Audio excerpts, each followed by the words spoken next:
La Presidente Serracchiani, in visita alla provincia di Gorizia, ha ribadito l'impegno di aprire un varco nella cortina di ferro delle infrastrutture ferroviarie che esiste tra Italia e Slovenia.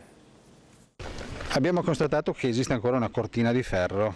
Ho visto che in Friuli Venezia Giulia si può andare in Slovenia. Lei, su pressione del Presidente Gherghetta, cosa può dire, cosa può fare? Ma non possiamo andare, diciamo, non c'è un collegamento ferroviario, no? E questo è un problema anche europeo, perché abbiamo fatto un investimento vero sui trasferimenti trasfrontalieri, lo fa anche la Regione Venezia Giulia, c'è un progetto importante nel quale io credo ed è Adria-Hac, cioè la metropolitana leggera che prevede il collegamento anche trasfrontaliero.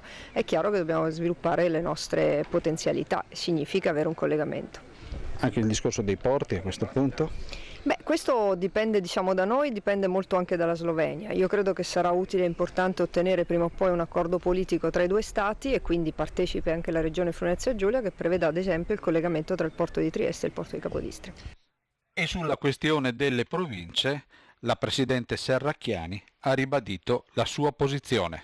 Io rispetto assolutamente il parere e soprattutto il lavoro, l'enorme lavoro che ha fatto il Presidente Gherghetta in questi anni. Ovviamente io ho un'idea che non deriva dal fatto che voglio punire le province, perché laddove si è lavorato bene, questa è una di quelle province, i risultati sono venuti.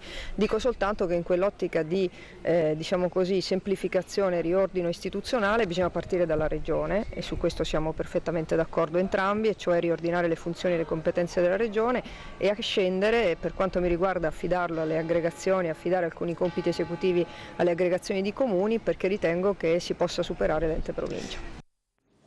È una delle opere di miglioria